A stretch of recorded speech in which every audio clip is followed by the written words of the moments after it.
Assalamu alaikum. Welcome to the new video related to flight control systems. पिछले में हमने longitudinal auto pilots को discuss किया था, लॉन्गिट्यूडनल एसएसएस को डिस्कस किया था और उसके बाद लेटरल को भी हमने डिस्कस किया। तो हम सारे फीडबैक से रिलेटेड चीज़ें पढ़ चुके हैं कि एलिरोन का फीडबैक लगाने के, रडर का फीडबैक लगाने से, यॉ डैम्पर, रोल डैम्पर, वो सब चीज़ें हमने देख ली। अब जो हमारा न्यू टॉपिक शुरू हो गया वो है लेटरल ऑटो पायलट से रिलेटेड। ऑटो पायलट आपको पता है क्यों ज़रूरी होता है। एसएएस तो आपकी स्टेबिलिटी को बेहतर करता है। फॉर एग्जांपल अगर एक एयरक्राफ्ट है उसकी इनहेरेंट प्रॉपर्टी स्टेबल नहीं है, मतलब कि एक एयरक्राफ्ट आपका बन चुका है लेकिन वो स्टेबल नहीं है, तो आप स्टेबिलिटी ऑगमेंटेशन सिस्टम लगा के, फीडबैक लगा के आप उसको स्टेबल करते हो। लेकिन ऑटो पायलट्स क्या हैं कि फॉर एग्जांपल एयरक्राफ्ट ने एक सर्टेन ऑल्टीट्यूड अचीव करना है, जिस तरह हमने लॉन्गिट्यूडनल में देखा, उसको एक पिच मेंटेन रखना है, उसको एक फ़्लाइट स्पीड मेंटेन रखनी है, उसको एक हाइट मेंटेन करनी है, तो उसके लिए हम ऑटो पायलट्स लगाते हैं क्योंकि in order to ease the work of the pilot. इस केस में लेटरल ऑटो पायलट्स के केस में जो हम 3 ऑटो पायलट डिस्कस करेंगे, आज जो हम डिस्कस करेंगे वो है bank angle hold autopilot. तो जो 3 बेसिकली ऑटो पायलट्स जो यूज़ होंगे लेटरल ऑटो पायलट्स में वो हैं bank and roll angle. Roll angle hold का मतलब यही हुआ कि एक फिक्स रोल एंगल, अगर रेफरेंस इनपुट अगर पायलट दे दे कि 2 डिग्री में, 1 डिग्री, 3 डिग्री, इतना उसने बैंक एंगल मेंटेन रखना है, तो उसके लिए ये bank angle hold auto pilot use किया जाता है। कोऑर्डिनेटेड रोल एंगल क्या है कि फॉर एग्जांपल एक एयरक्राफ्ट ने कोऑर्डिनेटेड टर्न लेना है। कोऑर्डिनेटेड टर्न ये होता है कि एयरक्राफ्ट स्मूथ टर्न ले without skidding and without skipping, मतलब कि वो टर्न लेते हुए ना तो एडवर्स यॉक करे एंड एडवर्स एलिरोन रिवर्सल वगैरह, वो जितनी भी चीज़ें वो सब ना हो, और हेडिंग एंगल एक ख़ास हेडिंग एंगल में वो जा रहा हो एयरक्राफ्ट। तो इसको हम डिस्कस करेंगे, लेकिन सबसे पहले हम देखेंगे bank and roll angle hold autopilot के बारे में कि bank and roll angle hold होता क्या है। बैंक एंगल का मतलब ये लग रहा है कि आपने पढ़ा था कि एयरक्राफ्ट जो है वो सर्टेन एक बैंक एंगल को फाई कहते हैं कि वो जब सर्टेन बैंक एंगल में जाता है तो एक साइड स्लिप डेवलप होता है, उस साइड स्लिप की वजह से डायहाइड्रल इफेक्ट होता है और डायहाइड्रल इफेक्ट्स को स्टेबल करने की कोशिश करता है। लेकिन अब एयरक्राफ्ट चाहता है कि उसने एक सर्टेन बैंक एंगल रखना है, for example 1 degree bank angle में रहना है, तो उस केस में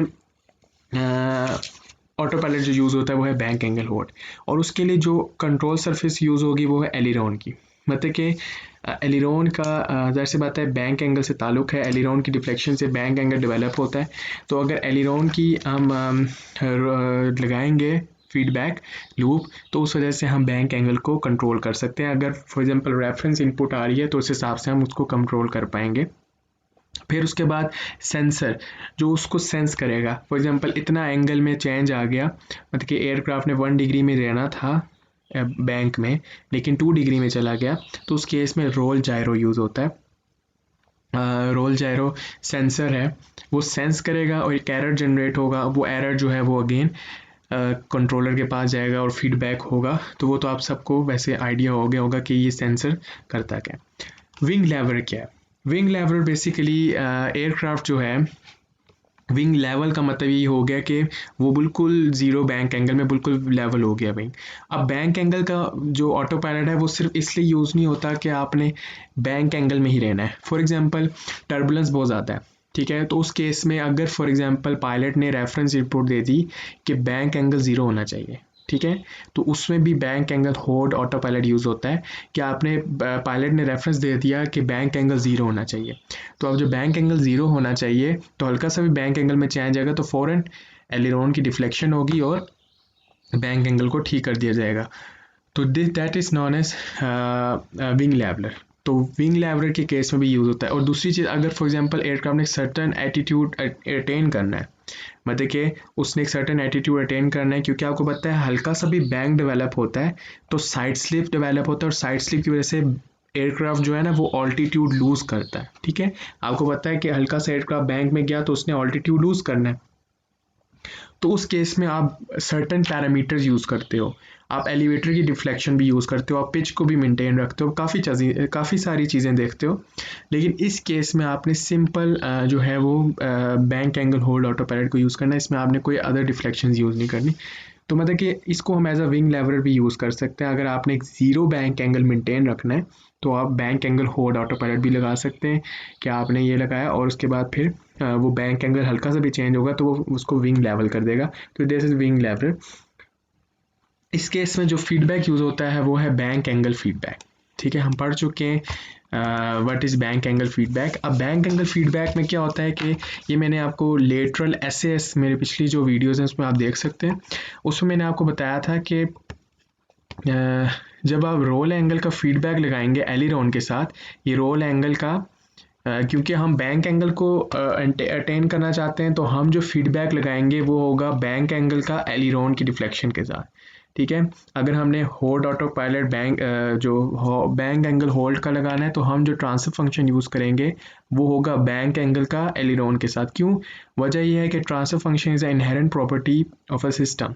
तो उस केस में हम ट्रांसफर फंक्शन वो यूज़ करेंगे जो हमें चाहिए। हमें बैंक एंगल को मेंटेन करना है, हमें बैंक एंगल वाला ट्रांसफर फंक्शन चाहिए होगा। और किसको मेंटेन रखना है? विद द हेल्प ऑफ एलिरोन, तो एलिरोन के साथ। रडर का इसमें कोई काम नहीं होगा। हालांकि असल में क्या होता है, असल में रडर का भी होता है, लेकिन अभी हम सिर्फ एलिरोन की रिफ्लेक्शन देख रहे हैं। अब फॉर एग्जांपल इसका रूट लोकस ऐसे बनता है कि ये रोल मोड के पोल्स हैं और ये स्पायरल मोड के। स्पायरल मोड जनरली अनस्टेबल होता है लेकिन ये स्टेबल होना शुरू हो जाता है इस फीडबैक लगाने से। और इसी तरह रोल मोड जो है वो भी एक तरह का स्टेबल ही रहता है लेकिन अनस्टेबल की तरफ जाना शुरू होता है। और ये दोनों जो हैं एक पोल बन के एक पेंडुलम मोशन शो करना शुरू कर देते हैं। मतलब कि एक लेटरल, इसको कहते हैं लेटरल पेंडुलम मोशन, कि ये दोनों जो हैं दोनों की एक फ्रीक्वेंसी होगी। क्योंकि आपको पता है जब भी इमेजिनरी नंबर आ जाए, जब भी इमेजिनरी आ जाए तो इमेजिनरी शो करता है फ्रीक्वेंसी ऑफ ऑसिलेशन। तो इसमें एक फ्रीक्वेंसी ऑफ ऑसिलेशन होगी एक ख़ास किस्म की जो उसको ऑसिलेट करता रहेगा। लेकिन हम अवॉइड करते हैं कि हम इस लूप के पास ना जाएं, हम इसके बीच में रहते हैं। मतलब कि हम ऐसा गेन सेलेक्ट करते हैं कि ये दोनों पेंडुलम मोशन ना ट्रेन करें, क्योंकि ऑलरेडी डस्ट रोल मोड एक रोटेशन वाला मोशन है, एक वाइब्रेटरी मोशन है। तो हम नहीं चाहेंगे कि हमारा एयरक्राफ्ट और ज़्यादा इस मोशन में जाए। तो इसलिए हम अवॉइड करते हैं, हम अपना गेन इतना रखते हैं कि ये इस वाले मोड में ना जाए।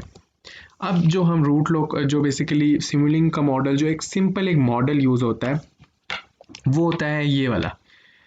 अब ये इनर लूप कौन सा है? अगर फॉर एग्जांपल एक सिस्टम है उसकी इनहेरेंट प्रॉपर्टीज़ अच्छी नहीं है, ठीक है, मतलब कि उसका रोल मोड इतना अच्छा नहीं है, उसका स्पायरल मोड या कोई भी वो अच्छी चीज़ नहीं है, तो आप क्या करते हो? इनर लूप लगाते हो, डेट इज एसएएस लूप। ठीक है, जस्ट लाइक लॉन्गिट्यूड में एसएएस का लूप लगाते हो आप। पहले उसकी कैरेक्टरिस्टिक्स बेहतर करते हो, फिर ऑटो पायलट लगाते हो। ठीक है, तो अगर एक एयरक्राफ्ट है उसका रोल मोड बेहतर नहीं है तो आप रोल रेट, ठीक है, रोल का एलिरोन के साथ फीडबैक लगाते हो, तो इसको रोल डैम्पर कहते हैं। तो उससे इसको रोल डैम्पर कहते हैं। और यॉ डैम्पर जो होता है वो यॉ रेट, मतलब कि आर का रडर के साथ। तो इस केस में तो हम रडर के रिफ्लेक्शन को देख नहीं रहे, लेकिन अगर आ भी जाए तो हम डिफरेंट इनपुट्स दे सकते हैं। फिर आउटर लूप जो है ना, ये बैंक एंगल का है। मतलब कि इस एयरक्राफ्ट में जस्ट लाइक हम यहाँ पे डिमक्स लगा लेते थे, इस एयरक्राफ्ट में दो इनपुट्स निकल रही हैं, आउटपुट्स निकल रही हैं, एक बैंक एंगल की है। तो अब ये बैंक एंगल जो है यहाँ पे एक जायरो लगा होगा, वो जायरो सेंस करेगा और वो इतने गेन से मल्टीप्लाई होके, और ये रेफरेंस बैंक एंगल है कि इतना बैंक एंगल होना चाहिए। और वो देखे जब इसमें जाएगा तो एक एरर जनरेट होगा, वो एरर करेक्ट होगा गेन के साथ मल्टीप्लाई होके, तो वो सिस्टम सारा एक्स्ट्रा चलता है। अच्छा, अब हम बेसिकली इसके अंदर दो चीज़ें हैं, एक्चुएटर भी है, जस्ट लाइक एलिवेटर के केस में एक्चुएटर था, सेंसर था। अब इस केस में हम क्या करेंगे कि सेम वही है, वैसे ही आपने एक्चुएटर को आप कोई भी आप टाइम कांस्टेंट के साथ डिले देख सकते हैं। क्योंकि एक्चुएटर ने क्या करना है, जो ही उसको जब एरर मिलेगा तो उसने एक्चुएट करना है। ठीक है, उसने एलिरोन की रिफ्लेक्शन करानी है तो उसको एक टाइम लगेगा, एक डिले मिलेगा। डिले तो आपको समझ आ गई होगी कि डिले क्या होता है कि एक बेसिकली उसको एक टाइम लग रहा है कि इतने टाइम में उसने एक्चुएट कराना है। क्योंकि ऐसा तो नहीं हो सकता ना इतना जल्दी। एक तो कुछ एक्चुएटर बहुत फास्ट होते हैं, उनमें डिले नहीं होता, ठीक है, लेकिन कुछ होते हैं उनमें डिले होता है।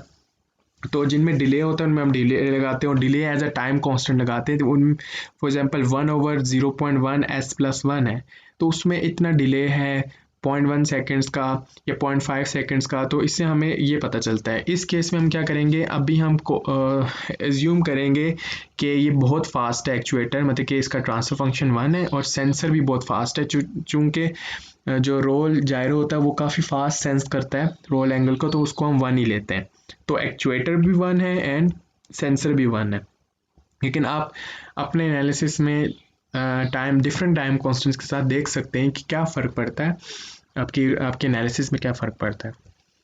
ओके, ट्रांसफर फंक्शन आप 2 तरीक़ों से यूज़ कर सकते हैं। एक तो आप ओरिजिनल जो ट्रांसफर फंक्शन है एयरक्राफ्ट का, वो आप यूज़ कर सकते हैं, क्योंकि उस जो 4th ऑर्डर का होता है, ठीक है, जो चारों के चारों पोल्स होते हैं।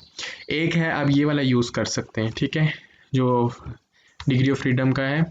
तो इस केस में आपके पास क्या है कि ये ज़्यादा सूटेबल इस वजह से है क्योंकि आपको सिर्फ रोल मोड को, जो रोलिंग मोशन है, जो बेसिकली बैंक एंगल से रिलेटेड चीज़ है, उसको आपने डील रखना है। तो उसमें डैश रोल मोड वगैरह उन चीज़ों को आपने भी डील नहीं करना। तो आप इस ट्रांसफर फंक्शन से भी काम चला लेते हो, इससे भी रोल एंगल होल्ड हो जाता है, ठीक है।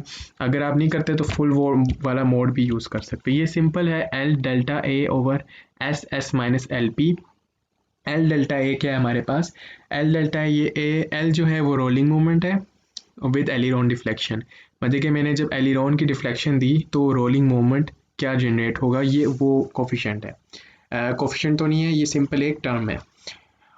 तो अब बेसिकली इसका साइन क्या होगा एल डेल्टा ए का, एल डेल्टा ए पॉजिटिव भी हो सकता है, नेगेटिव भी हो सकता है। लेकिन अगर हम फॉर एग्जांपल इस केस में अगर हम फॉर एग्जांपल कहते हैं कि राइट एलिरोन डाउन जाएगा, ठीक है, अगर राइट एलिरोन डाउन जाता है, अगर हम रखते हैं कि राइट एलिरोन जब डाउन जाएगा तो वो पॉजिटिव होगी रिफ्लेक्शन, ठीक है।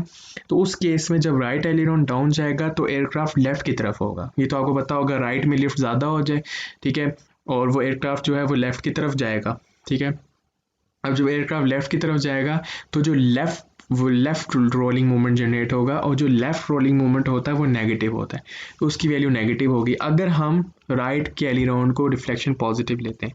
अगर आप लेफ्ट के पॉजिटिव लेते हैं तो ऑपोजिट हो जाएगा, क्योंकि एलिरोन की जो साइन है, साइन कन्वेंशन वो फिक्स नहीं है। जिस तरह एलिवेटर का फिक्स होती है, रडर की फिक्स है, राइट की तरफ पॉजिटिव नेगेटिव, इस तरह इसमें फिक्स नहीं है, इसमें डिफरेंट साइन कन्वेंशन यूज़ हो सकती हैं। एलपी क्या है, एलपी आपके पास रोल मोमेंट डैम्पिंग है, ठीक है। देखिए एल जो है रोलिंग मोमेंट है, एनपी जो है रोल रेट है, ठीक है। रोल रेट कितना वो डैम्प हो रहा है, तो ये बेसिकली ये एलपी जो है ये हमारे पास जो आइगन वैल्यू है रोल मोड की वो दे रहा होगा एक तरह की।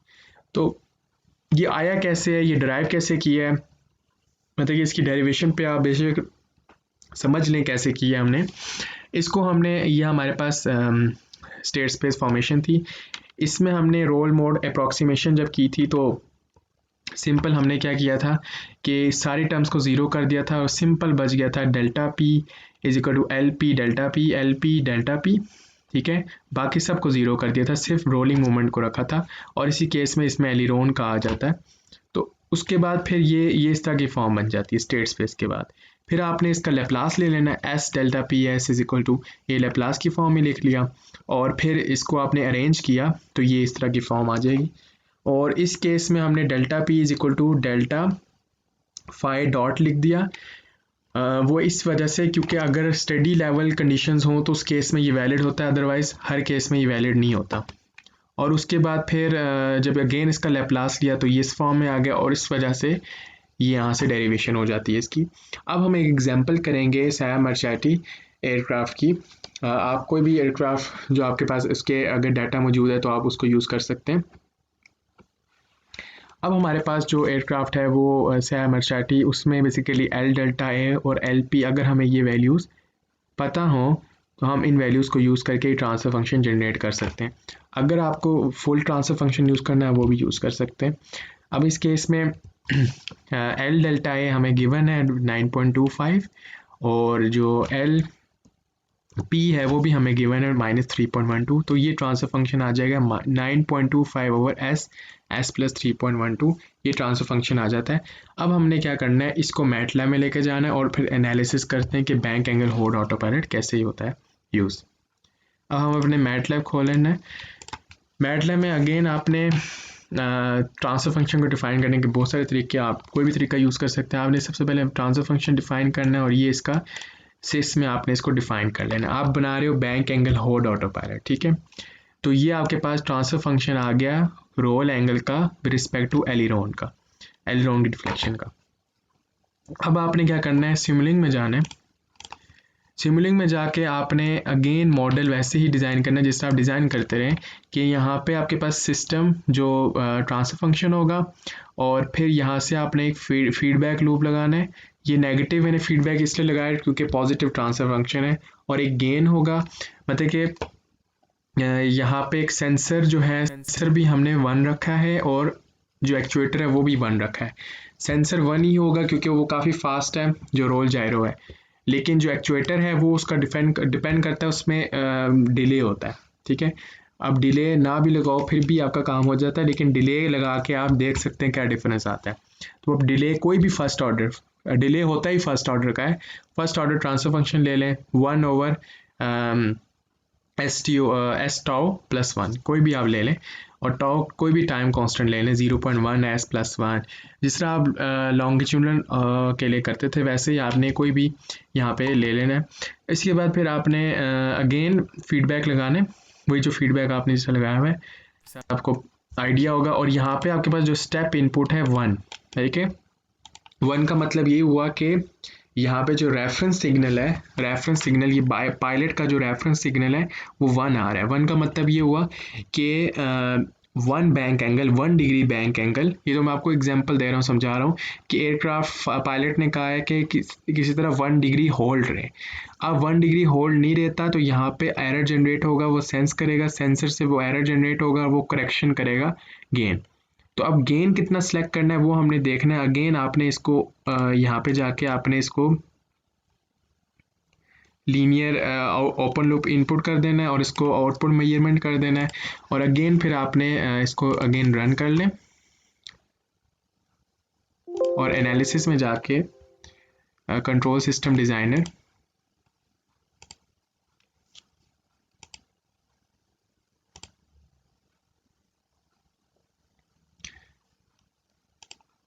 कंट्रोल सिस्टम डिज़ाइनर में आपने जाना है, analysis, control design and control system designer.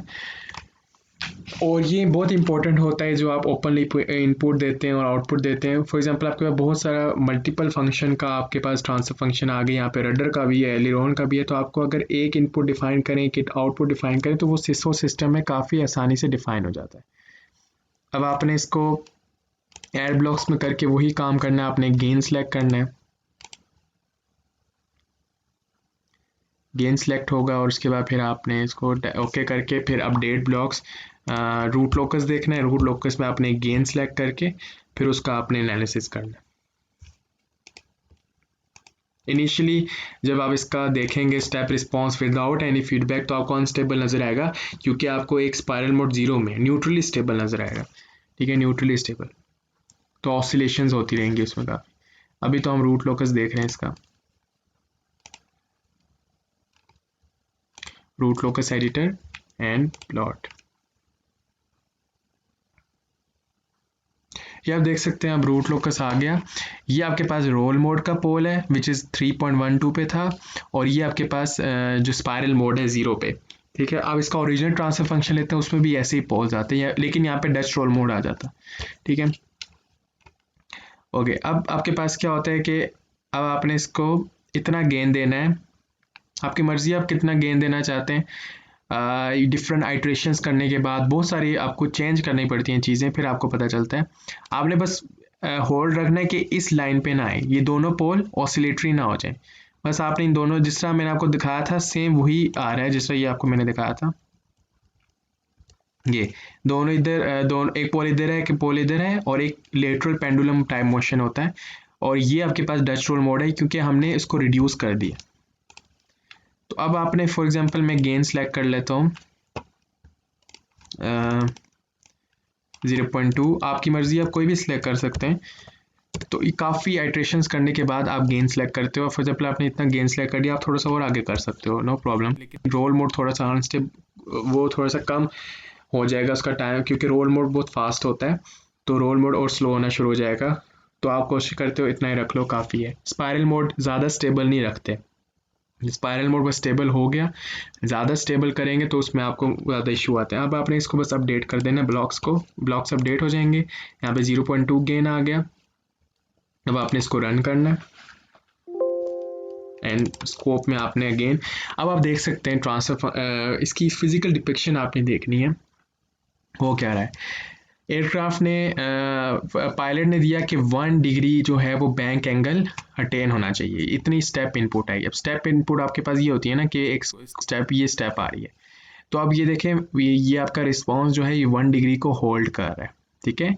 ये 1 डिग्री पे जाके कितने सेकंड्स में, 10 सेकंड्स में, विद इन द 10 सेकंड्स से पहले पहले ये स्टेबल होना शुरू हो गया और ये 1 डिग्री को उसने होल्ड कर दिया, ठीक है। मतलब कि डिस्टर्बेंस आई एयरक्राफ्ट की और उसने 10 सेकंड्स में, विद इन द 10 सेकंड्स अपने 1 डिग्री जो पायलट ने रेफरेंस दिया हुआ था उसको उसने होल्ड कर लिया। तो इसमें ये जाके स्टेबल हो रही है लाइन, क्योंकि आप देख सकते हैं कि अब 1 है, इसके बाद 2 डिग्री देखें, 3 डिग्री, कोई भी डिग्री देख लें तो वो उसको होल्ड कर देगा। तो ये आपके पास ऑटो पायलट लगाने का फ़ायदा है कि फॉर एग्जांपल 3 डिग्री चेंज आ गया, तो 3 डिग्री चेंज आया तो विद इन द 10 सेकंड्स ये 1 डिग्री जो है वो अटेन कर लेगा, मतलब कि तो एरर जनरेट करके वो ठीक कर लेगा 1 degree with in the 10 seconds. तो ये इसको होल्ड कर लेगा। तो ये आपके पास स्टेप इनपुट आ रही है 1 डिग्री की। इम्पल्स भी देख सकते हैं, इम्पल्स क्या है, डिस्टर्बेंस, कि इतनी डिस्टर्बेंस आ गई, डिस्क्रिटाइज इनपुट आ गई, डिस्टर्बेंस आ गई, तो उसमें वो कैसा बिहेव कर सकता है वो भी देख सकते हैं, ठीक है। इम्पल्स भी देख सकते हैं। अब ये इम्पल्स इनपुट है, इम्पल्स इनपुट में क्या है कि आपने अगेन डिस्क्रिटाइज इम्पल्स लगा लिया और ये इम्पल्स इनपुट आपने जब देखी तो इम्पल्स आप देख सकते हैं कि डिफ्लेक्शन हुई। इम्पल्स क्या होता है, आपने एलेरोन को हल्का सा डिफ्लेक्शन दिया, फिर एयरक्राफ्ट कैसा बिहेव करता है, क्या वो उस डिस्टर्बेंस को ज़ीरो करता है या नहीं करता। तो आप देख सकते हैं विद इन द 10 सेकेंड्स उसने डिस्टर्बेंस को ज़ीरो कर दिया, वो जो डिस्टर्बेंस आ रही थी उसको उसने ख़त्म कर दिया। तो ये देख सकते हैं ये ऑटो पायलट काफ़ी फ़ायदा देता है, bank angle hold auto pilot. इससे रिलेटेड आपके पास जितनी भी एग्जांपल्स हैं आप इसको प्रैक्टिस करें और इंशाल्लाह नेक्स्ट वीडियो में हम देखेंगे coordinated hold angle auto pilot. वो काफ़ी कह लें उसकी बड़ी डिपिक्शन है, बड़ा ट्रांसफर फंक्शन, उससे काफ़ी चीज़ें कंसेप्ट्स क्लियर हो जाएंगे आपके। तो ये सिंपल सा था bank angle hold auto pilot. अगर आप इसमें एक्चुएटर लगाना चाहते हैं, एक्चुएटर लगा के आप रिस्पांस देख सकते हैं। इतना ज़्यादा फ़र्क नहीं आएगा, थोड़ा बहुत फ़र्क आएगा। तो आप देख सकते हैं रूट लोकस में क्या फ़र्क आएगा, वो चीज़ें आप एनालिसिस कर सकते हैं। आप मैटलैब में देख सकते हैं, आप जो ओरिजिनल ट्रांसफर फंक्शन था वो और रिड्यूस मॉडल, उन दोनों का डिफरेंस देख सकते हैं। लेकिन ज़्यादा ये होता है कि रिड्यूस मॉडल यूज़ कर लिया जाए तो बेहतर है। तो इंशाल्लाह नेक्स्ट वीडियो में मिलते हैं और इंशाल्लाह आप इसको प्रैक्टिस कीजिएगा और अल्लाह हाफ़िज़।